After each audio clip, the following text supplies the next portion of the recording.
All right, guys. Before we jump into the part two of apocalypse proofing your feed, Tom, who I met a few years ago here, wants to share his Ask Me How I Know story. Okay, my ask me how I know. It has to do with in the garden and supplementing the soil and by adding manure to it and into the soil. So one year I went to the local, what do you call it, the auction house where they have cattle and all that, and they had a big pile of manure, and I got a truckload of it and spread it out. And that worked out really good.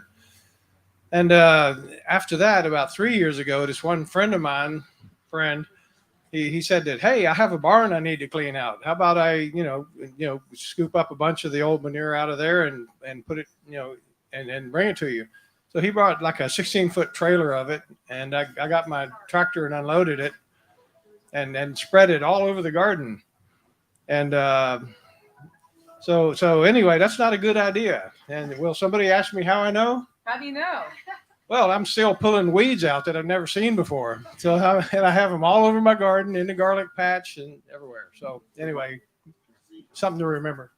Yeah, it's true. One time I got horse manure from my neighbor, and the same thing. It took me about 3 years of weird weeds, and then I learned, oh, you compost that, and then you put it in the garden. So that was a good lesson. Excellent. Ask me. Okay, Nick, are you gonna take us to the next level? We're going to the next level. Okay, online people, if you have questions, please put the first couple words in all caps, and I will star those and try to integrate them into the Q&A session at the end. If anybody has been on Jack's wireless network before and you're on it right now, please disconnect because it's been interfering with the live stream. And after hours, he will turn on the guest network, use that network. But during sessions, it's kind of disruptive to have the internet going in and out for the live stream. So please do not use the Wi-Fi, even if you could in the past. All right, Nick, take it away. All right. So we're talking about the second phase here. We talked about if times get tough or even if they don't, we want to make sure we are able to feed our animals both kinds of scenarios. We went over when times are good, if we're on the matrix route, we're still feeding just all the pellet feed from the grain elevator. It's easy, it's cheap, it's convenient, but it sets us up for disaster. The better way is to start transitioning to sustainable practices that we can feed our animals exclusively from our own property. That's a really important thing. This segment, we're going to be talking about insect production, protein for birds. We're going to talk about black soldier flies, earthworms, and Dubia roaches and mealworms. So, with insects for feed, the best bugs I found, my number one is black soldier fly. They are an excellent source of protein and fat for your birds. They reproduce like crazy, and they automatically harvest themselves. So if you're smarter than a grub, you can get these suckers to harvest themselves into a bucket. If you have too many of them, oh no, dry them and store them for later. You can always freeze them if you want to. Earthworms. I would put earthworms as kind of my number two. Number two, because they're so simple and easy. And you can set them up.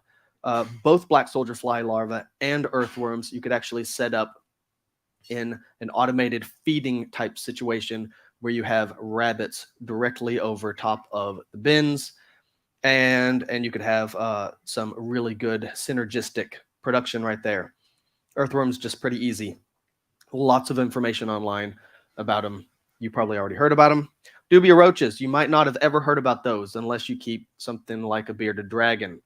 So the reptile enthusiasts will often raise these to feed their reptiles. They breed like roaches. These do not fly, which is very nice, and they're very heavy-bodied, so they don't climb out of things if you have slick sides to your bins. So they look cool. They're Again, very high protein, high fat, fantastic insect for your animals. Mealworms, probably bottom of this list, just because normally they're a little bit more persnickety about their feed source and environmental conditions. But they're another one that if you get good at it and you have access to some good feed to feed them, they can be another really good one. So we're going to talk about black soldier flies. We've got the adult here on the left, and we got some grubs on the right. The adults, they look like those black dirt dauber wasps. They mimic them to convince other aerial predators to not eat them because they're dangerous and stingy, except they're not. They don't have mouth parts. They do not sting. They just look a little bit threatening. All they do is they search for a mate. They do that song and dance. They lay eggs, and then they die. That's pretty much it. What we're looking for are the larvae. So we've got an adult. They only live for a week, week and a half. They just mate, lay eggs, 320 to 620 eggs from one mating. They hatch in about 4 days. The larval stage depends on temperature and how much food they have. They will go through that in 10 to 50 something days. This is 5 different instars. That's just the fancy word for development phases of their life.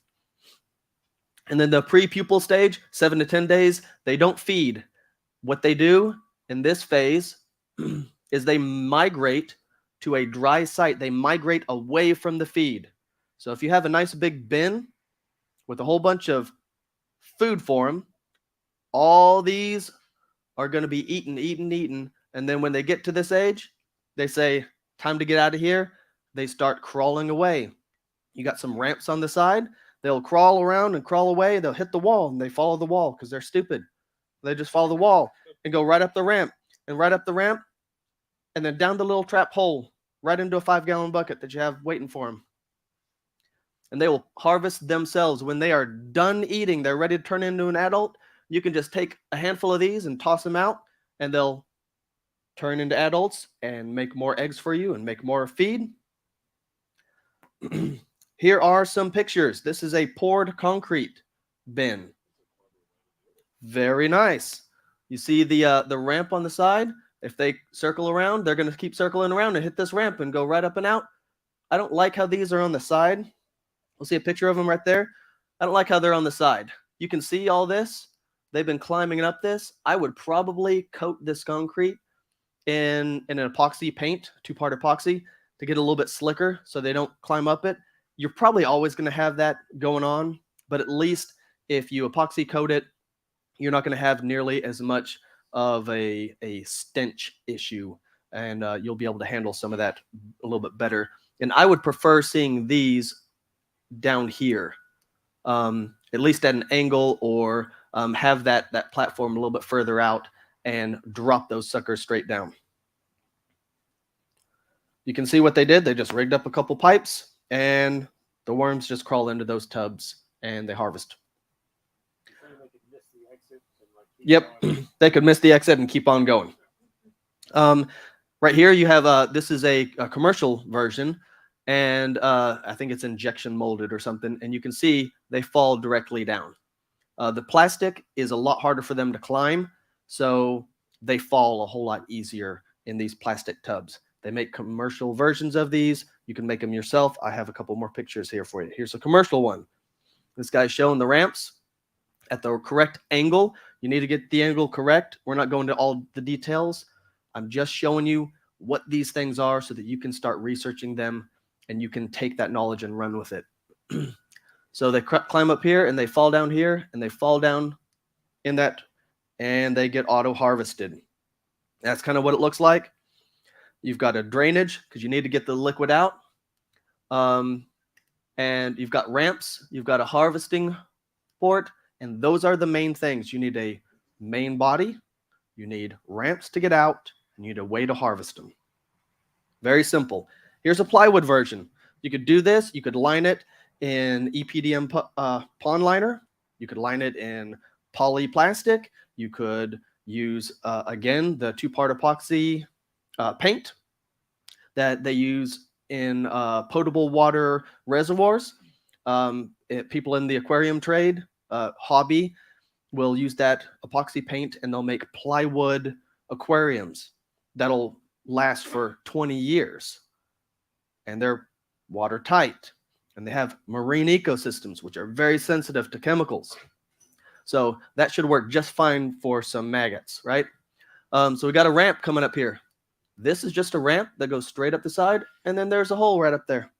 Very simple, very easy. You could set something like this up with a rabbit cage directly over top of it, and the rabbits pee and poop right in there, and these grubs eat it and go. Here's something dead simple. Look at that tote. Y'all have seen those? I've done this exact same thing. It works. It's not the best, but it works. Next, we're going to talk about earthworms. Everyone knows what earthworms are, right? Anyone not know what an earthworm is? Good. We all know what earthworms are. We can buy these online. Like I said, every year, the major resellers sell out. This is an opportunity. Remember how we talked about if times are tough, or even if they're not, what are we always looking for? I don't want to make a system that only works or is only useful if times go completely sideways. If everything goes completely sideways, and that's what I've built my whole life around, that's stupid. Because guess what?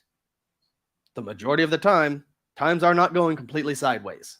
I want to plan for both situations, both scenarios. I want to make sure that I'm able to take care of my family if times are great and if times are bad. I can make this pay for itself.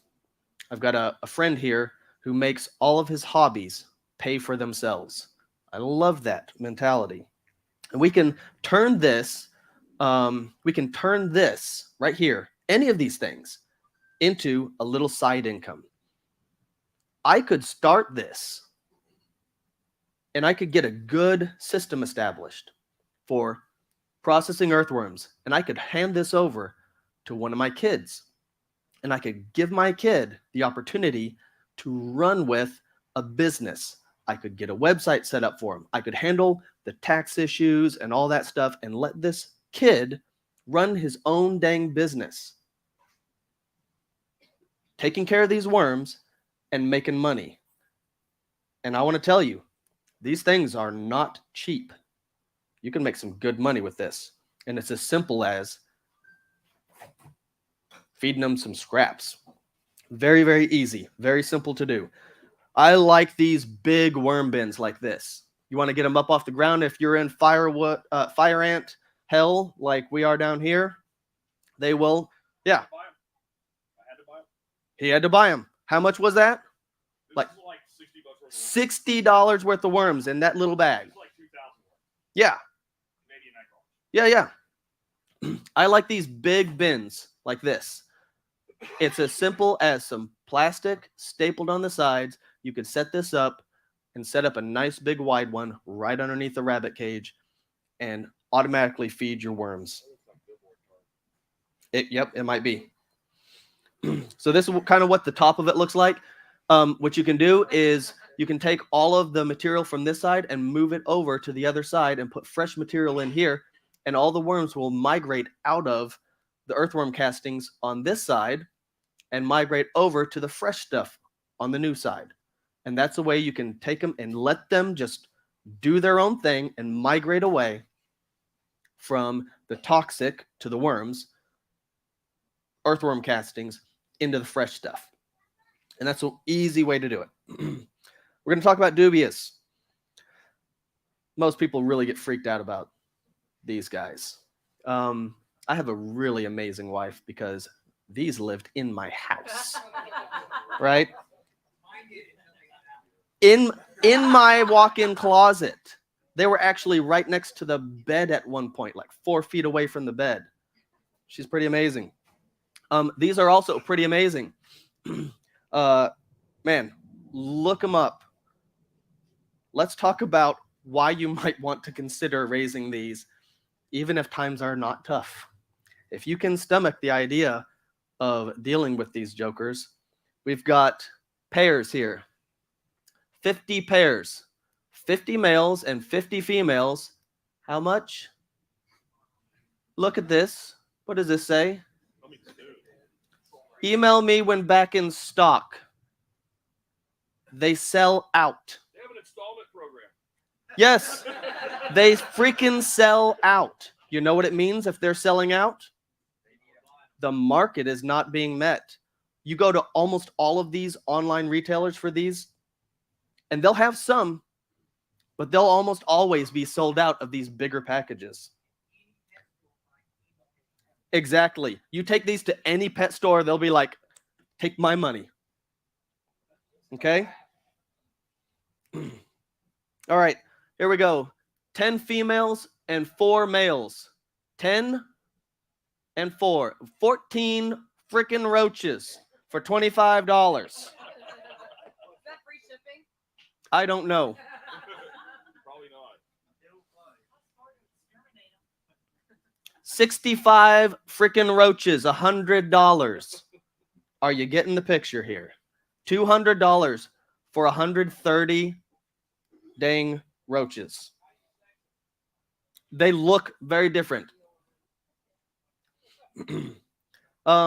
This is as simple as the breeding setup needs to be, as complicated as it needs to be. Some egg cartons, some roaches, something to collect the frass, a little bit of water source. It can be something as simple as a potato or some slices of orange. They love this stuff. I feed monkey chow to mine. And you just set them up in there. You need some ventilation in the sides to get a little bit of humidity out of there. And they just do their thing. They kind of breed like roaches. Mealworms. Wait, how do you keep the roaches from overtaking your house? You don't let them out. Keep the lid on them. If it gets too humid, they will be able to climb up the sides. So what I do is I take some talcum powder and I rub talc powder on the top 4-6 inches or so. And I'll try and keep, I'll try and only use bins that are really slick. I'll use the clear ones. And then I use hot glue gun and some window screen for the sides to get some ventilation. Yep. Mealworms. I'm sure everyone has heard about mealworms. They're supposedly a really good human food source. I'm not about that. Here are the kind of life cycles. They'll pupate. They look kind of like weird aliens. And then this is what the adult looks like. It's a beetle. Okay. This is as simple as the setup can be. These are concrete mixing tubs.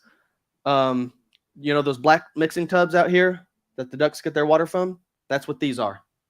It's just a rack. You've got a little bit of substrate in there, and the worms go on top.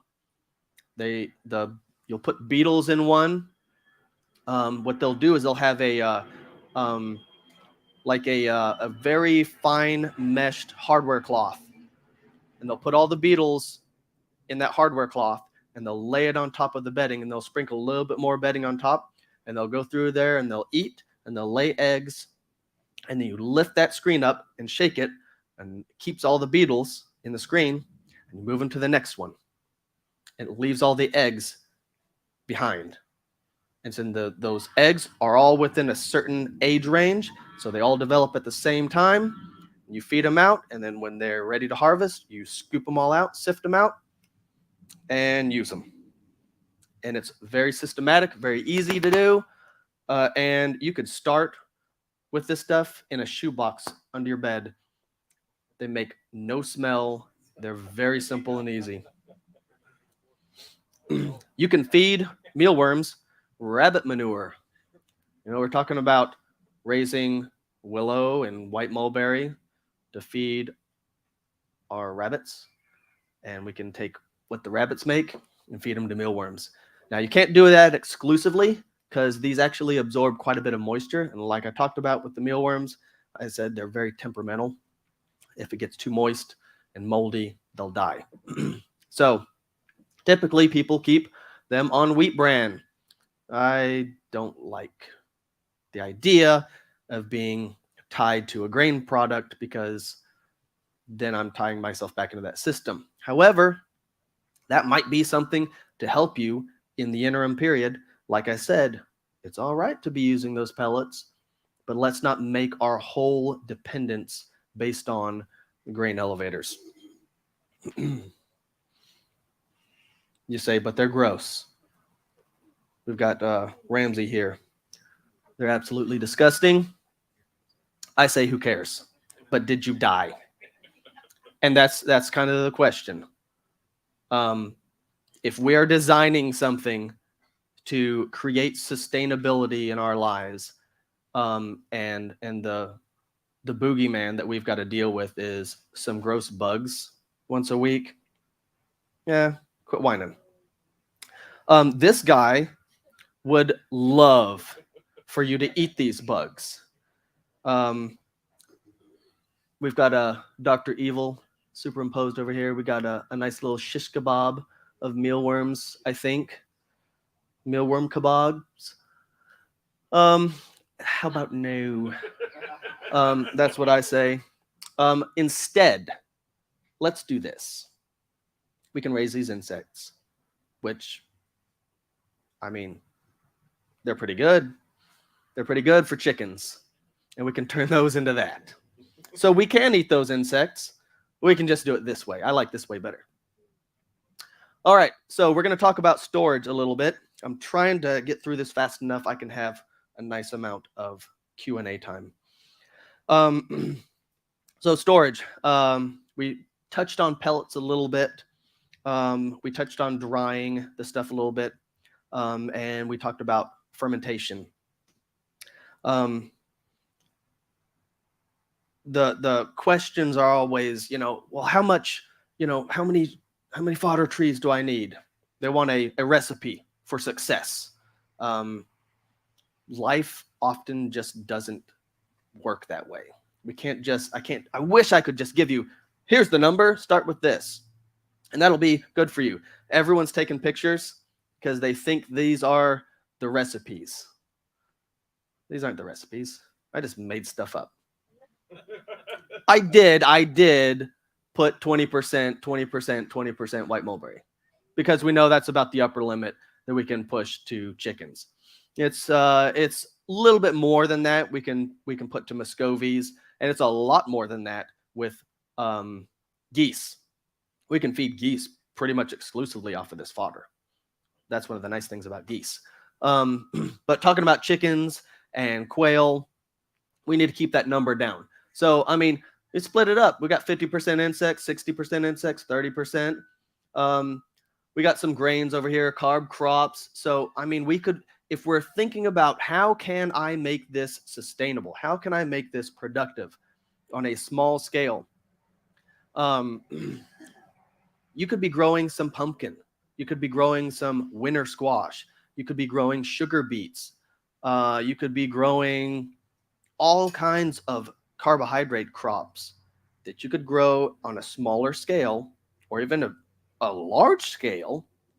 Harvest that stuff, put it through a hammer mill, dry it, whatever you have to do to process it, and you can combine it with your insects and some of your fodder leaves, and we could either just rough grind the loose feed to feed our birds, or we can turn it into pellet. But the recipe is really going to be dependent upon what you have to put into it. And that's one of those things. I can't just give you a pat answer, but these are some general ratios that would probably work in most situations. So, to pelletize or not, if you decide, yes, I really like that idea, I'm going to do that. We get a longer shelf life out of the product because we reduce the oxidation. It's easier if we are putting those pellets in something like a hopper feeder to dispense it to our animals. Or if we have some kind of a feeding system, we were on pellets already in our whole system. All of our infrastructure is designed around feeding pellets, for instance. Well, it just might make sense that if we are a small scale production, that if we add a little bit more infrastructure in the form of the capacity to make our own feed pellets, then we could actually divorce ourselves from dependence on the feed store by growing our own stuff. Again, we're talking about, does this work if everything goes sideways? And if you have that equipment, you can do it. Does it make sense if everything is functional and it's cheap to feed the normal feed? It might not. You have to do your own factoring in. You have to crunch the numbers yourself. But what if you were growing white mulberry, for instance, and you had some mealworms or Dubia roaches? You probably want to stay away from the roaches because most of the people I'm about to talk about would be really grossed out at that. But maybe you're growing some other insect and you're selling some premium, beyond organic, sustainably sourced, harvested, and ethically grown chicken treats to the yuppie, crazy chicken lady, and she's going to feed $20 a pound, $50 a pound chicken treats to Henrietta. Well, it might make sense to invest in a pelletizer, because if times are good, you can sell these things to crazy chicken ladies. That's a business you could take on. There is a market for small scale feed, and that's $4,700 for both of those machines. I mean, you can go crazy and spend 18 grand on one of these, a bigger pelletizer, or you could go pretty small scale and have a PTO driven. And I think the smallest version of this I saw with a hammer mill and pelletizer was around $2,300. I know people personally that do not raise livestock commercially. It's just a hobby, and they'll spend $2,300 a couple times a month or once a month to go to the feed store. That's pretty significant. So if you decide, you know what, I'm going to stay away from that, I don't want to pelletize. Well, it's less equipment. That's fine. Less heat. Less heat means less nutrient degradation. So short term, we're going to have higher nutrient content in our feed, which is good. It also means we're going to have lower nutrient content long term. We might have some moisture issues we have to think about for storing this stuff if we grind it. But if you harvest it and dry it and preserve it whole and hold that over until you need it and then grind it, then you can get some longer term storage out of it.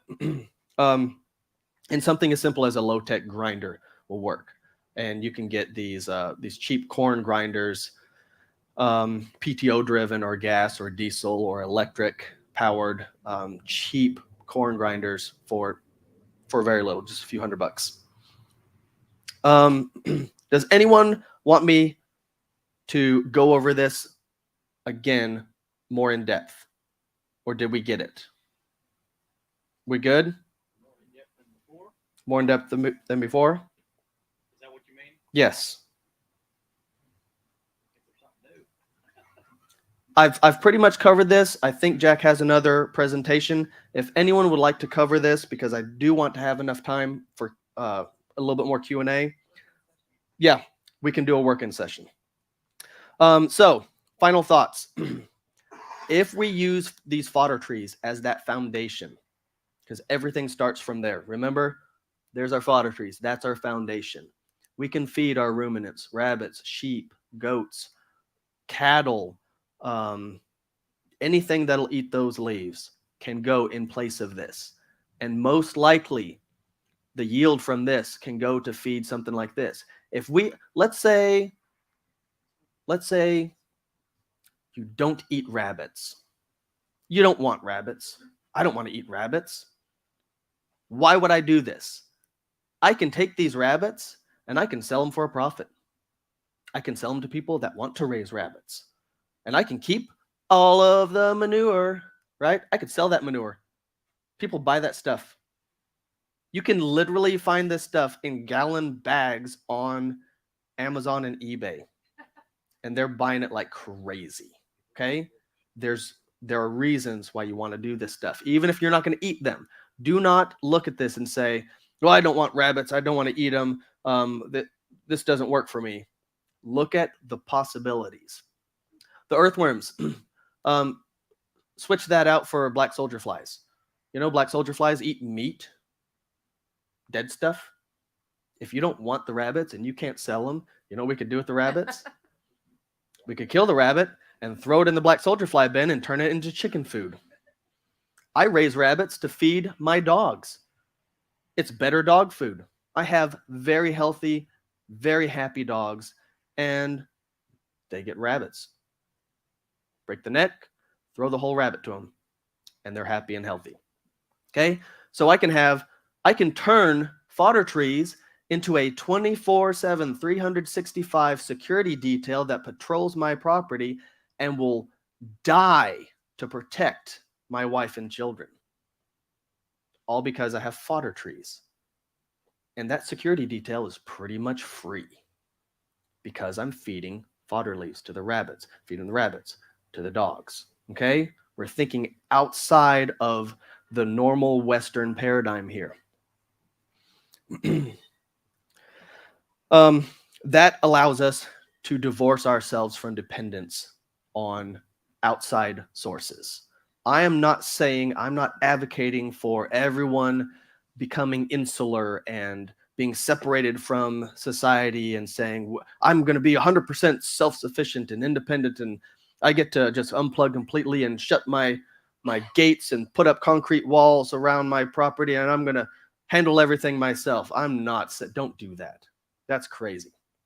What I am saying is if we start changing our thinking from feeding pellets to how can I meet the needs for my animals, then we will be able to shift and adjust to when times get tough, or even if they don't. We can build resiliency and we can snowball wealth. We can continually build and build and build to the point where we must export it. You know what it's called when you're exporting these? It's profit. It will literally, if you set something up like this, you will get to the point where you must profit, or else you will poison your ecosystem, because too much rabbit manure is not a good thing. You will have a point where you must absolutely do that. That is an amazing, amazing system. We talked about silage. Does anyone have questions on fermenting these leaves for silage? I'm just kind of rolling this straight into the Q&A right here. Got some questions on fermenting.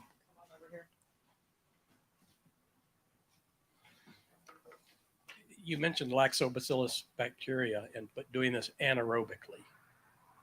Does the lactobacillus work both aerobically and anaerobically? Yes. Okay. It is. It's more of an anaerobic, but yes, it works as both.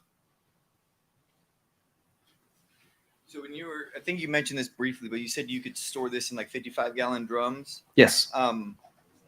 How tight does this seal have to be? Like I have a bunch of plastic 55-gallon drums.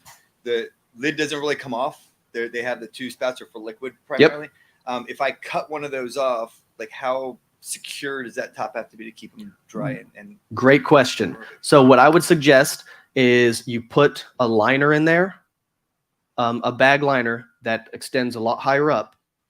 You put that in there, you fill it up, you compact it, you get it as full as you can, and then when you have it compacted, you stand on it, you close the bag, kind of give it a twist.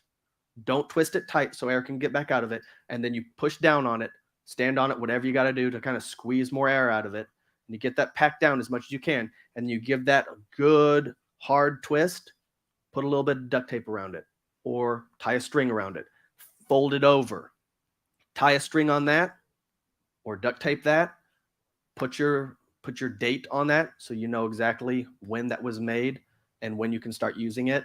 And then what you can do is when you open that up, you pull out of it and then you reseal it. And how long is that stored for? I mean, I've heard reports of this stuff staying good for a couple years. Stored airtight. Do we have one from online? Do you want to ask one?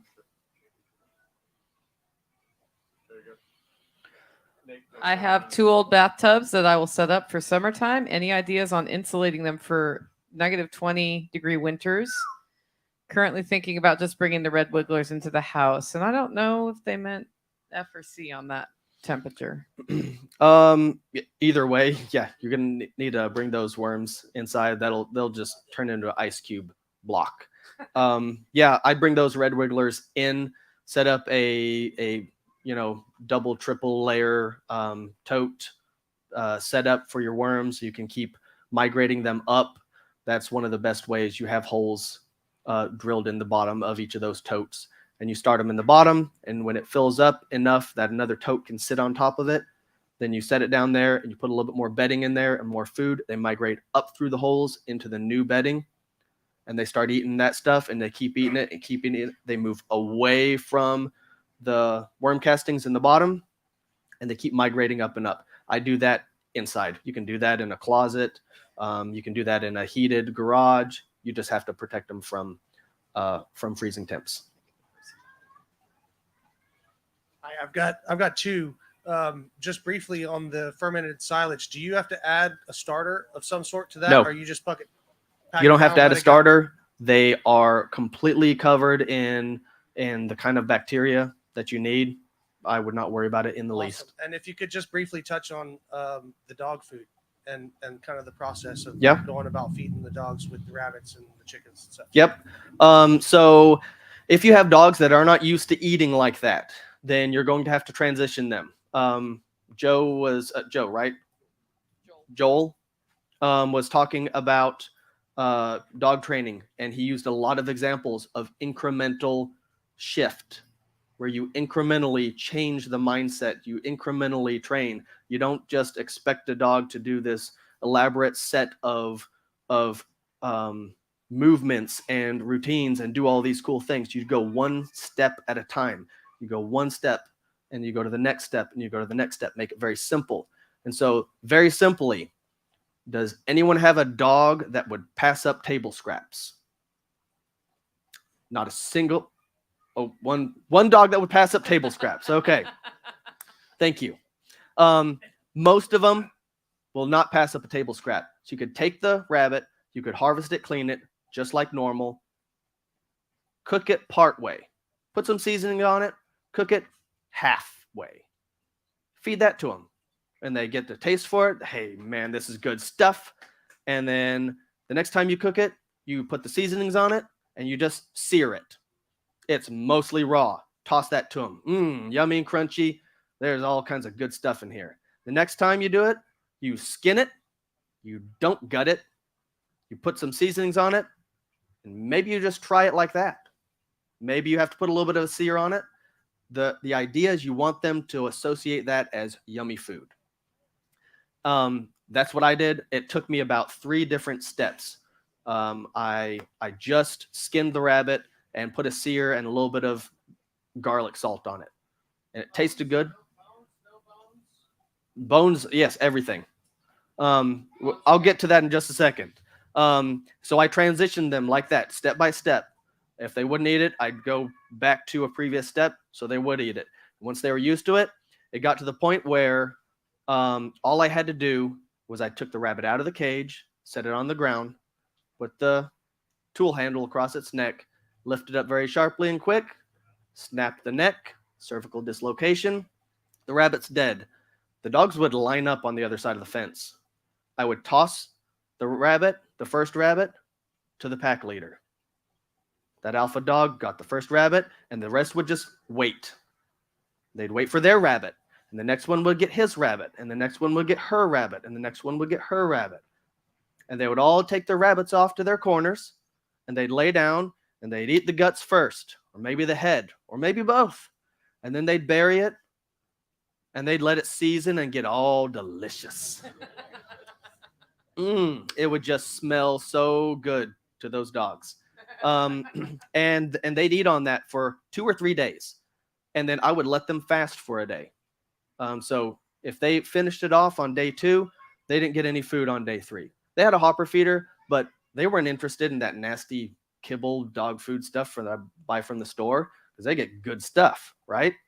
And then day 4, they might get a chicken leg quarter, because I figured out chicken leg quarters bought in 10-pound sacks, not good food, but I could have a freezer full of this stuff for 50 cents a pound. Push comes to shove, I got a freezer full of chicken, right? Worst case scenario, I got chicken. So I'd feed that to them. So yeah, hair, fur, bones, everything. Just leave it alone. They're literally designed to eat that stuff. And I've never had a single problem with it. Do not feed them the cooked bones. When you cook those bones, there's something that happens chemically.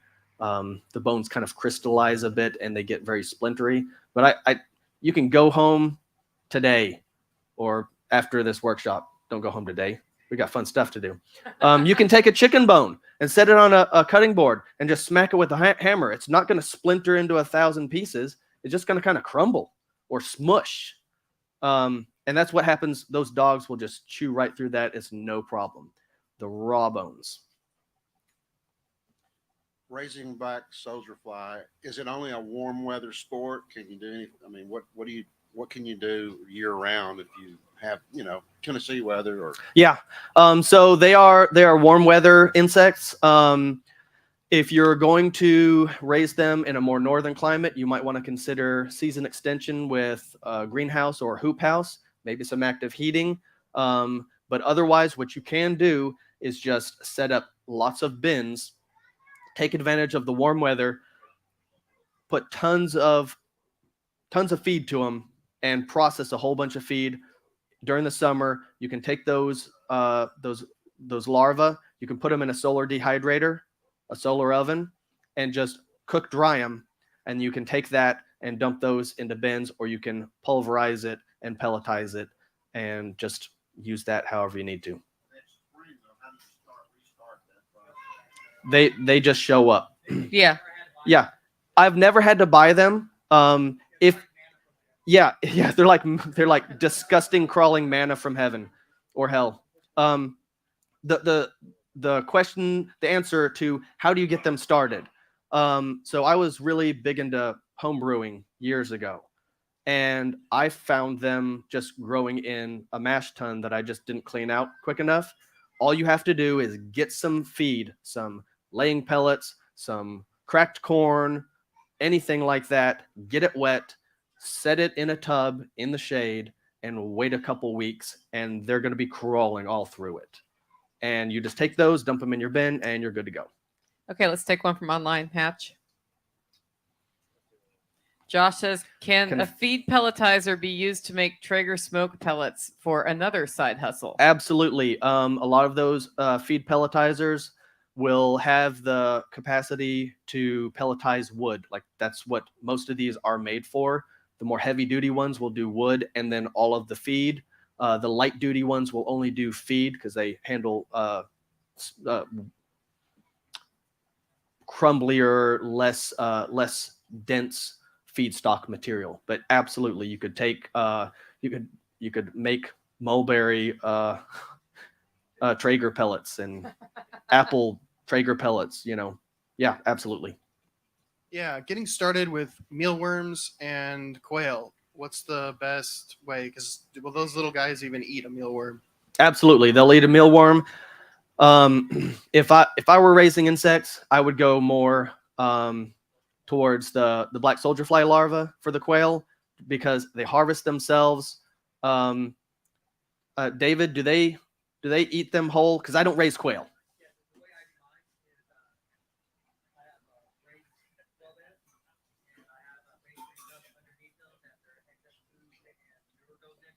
Yep.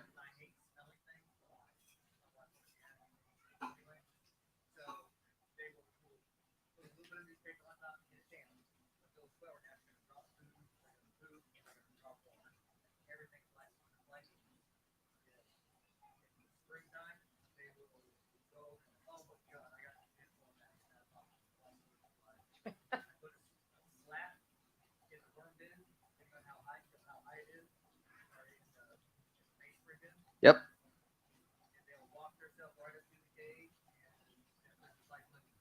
Yeah.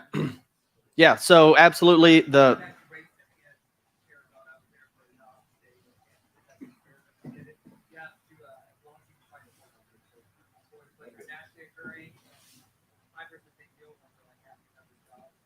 mealworms are a lot of work. Yeah. Mealworms were at the bottom of my list because of the labor and the feedstock inputs. They're normally just, in my opinion, they're not worth it. Can you come over here? Nice. So they will, my setup, and didn't brainstorm a lot. He's by far the expert. Black soldier flies, I think, will outcompost almost anything else which is commercially available. I do mixed beds with earthworms on bottom and black soldier fly on top. No. Because you have to let be those just black fine. soldier flies freeze and die because they will outcompete earthworms and your earthworms will starve to death. That's how good of composters they are. Yeah. Awesome. Somebody want to know if it's unhealthy to feed black soldier flies to quail. After the Made from quail poop. soldier flies have been raised on the quail stuff, no, I don't think it'd be a problem at all. David's done it for generations. I say go with it. Is there anything that you can't use, any leafy green matter you can't use for making silage? And how? So if Bermuda grass in St. Augustine specifically, I mow lawns for a living, so I get bags of it. Yep. And then I twist it up, and then I leave it in the sun, and then it smells horrible. I'm assuming it's because I get too much oxygen in there, so I need to make sure that I've got bags that are closed and I don't have any oxygen in there. Twist it up a little bit tighter. Probably throw it in the shade. But can I feed those grass clippings? Am I like this close to making a useful animal feed product? Or Probably. There's a product called haylage. They will cut the hay, they'll bale it green and wet, and they will wrap it in that plastic film. You've seen those giant marshmallows in fields and giant white caterpillars. That's haylage. I've never made haylage with grass clippings. I hate mowing lawns, so I don't do it. I don't have one. I would much rather have four-legged, off-road, automated lawn trimmers go do that for me and make me meat. So I don't know. That's a good question. I don't know. Hey, so if we're going back to the chart that had the flow and how everything moves through. Yep. Is it the case that each one of those steps in the process produces a multiplicity and abundance for each downstream process in it? Yes. Or is there any point in that where there's an additional input that's required? For example, you emphasize the importance of mulching, watering, and fertilizing on the fodder tree at the beginning of the process. Right. If your end game were chickens, would they produce enough manure to fully satisfy like the fertilizing requirement on the fodder tree? Yes. The second go around. So that's how it all works. And Yes. and that's where you're saying that there's the abundance, the profit Correct. component. Okay. Just wanted Absolutely. to make sure I understood that. Yeah, I'm sure there are some small things like minerals for the rabbits, but if you get enough of your soil remineralized, that's another thing I really talk to people about. I really encourage you look into. I didn't have time to cover it today, but you get your minerals in balance in this whole system, then you can have a tremendous amount of independence from outside inputs. I mean, you'll always have water, so you'll be pumping water, but things like that are kind of incidentals. Right. Yeah, exactly. Okay, K-Bonk wants to know, can you add human manure to this process? Absolutely. I would not at all hesitate to use human manure on these fodder trees all day long. So we get the black soldier fly manna from heaven quite heavily every year with the cleaning the kennels. Yes. So we pick up the poop, we put it in buckets and put a lid on it. If the lids are on properly, it minimizes it there, but there's still the Yep. residue that gets washed into the rocks. And so we set up these big fly catchers to catch the black soldier flies. And of course, they fill up with the maggots as well. Yep. So one of my questions, first, can I take that and essentially bake it down, dehydrate it, and then feed it through the year? Or is there anything in those flycatchers that would be damaging to the chickens? I don't know what your flycatchers are set up like. The adult flies are, I would not call them devoid of nutrition, but they are, because they don't eat. They are literally just burning through every amount of feed value that they have from before they even turn into an adult, because they're pupating. So they're like this gooey food packet. I mean, it's like a hot pocket. It's just as disgusting. And as soon as it starts pupating, it's using up that energy, and then as it's an adult, it's burning up that energy, looking for a mate and trying to lay eggs. So I would say that the adult stuff is probably low nutrient.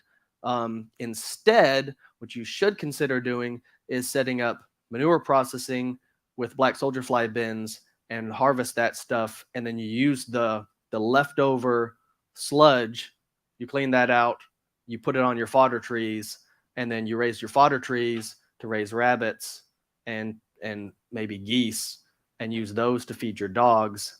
And then what you'll end up with is, because we're adding into this cyclic recycling, we've got this recycling thing, we're adding into that solar inputs, and we're adding into that the plants are capturing CO2 to make matter. They're converting that gas into a solid in the form of carbohydrates and other compounds. So we're actually increasing the amount of matter that is contained within our control. And that matter is normally good, healthy soil, which will grow stuff, which we can then turn into food. So a perfect follow-on question to that then, with if I collected, well, we're already collecting the dog poop, and that's usually what's drawing them into that location. If we set up the collection thing with where they come in there and they lay the eggs there, can I set that up inside a chicken run so that with like a hardware cloth on top, right? Just lift it up, put the dog poop in there, drop it down, the flies come in, and then as they come out, they will auto harvest out. You could actually just set the harvesting tube to drop into a pan where the chickens can get to it, and they'll hammer it. doesn't hurt chickens. Correct, because there's no poop. It's just the insect at that point. Okay, I have, let's say, a giant pile of cut mulberry, white mulberry. I'm ready to process it into silage. Home grinding options or chaff grinder. Do you have a recommendation of equipment to use? People have used anything from a leaf grinder, a leaf shredder, just like the string trimmer type leaf shredders. That, you use the stupid like hand things to grab the leaves and get those evil leaves off of your nice, pretty suburban lawn. You dump it through this little leaf shredder that puts it right into a bag so you can give it to the trash man to put in a landfill. Instead of using one of those for that, you can just take the branch and just stick it down in there and pull it out, and it'll strip all the leaves off of it. So something as simple as that, up to a gas-powered wood chipper shredder, that'll work too. And then it just keeps going up in power and in price. You grind the branches too. Yes. Anything really much larger than like a permanent marker is kind of getting too much. They're not going to eat it if it's too woody. They'll just kind of eat around it, and you'll just end up with wood chips left over.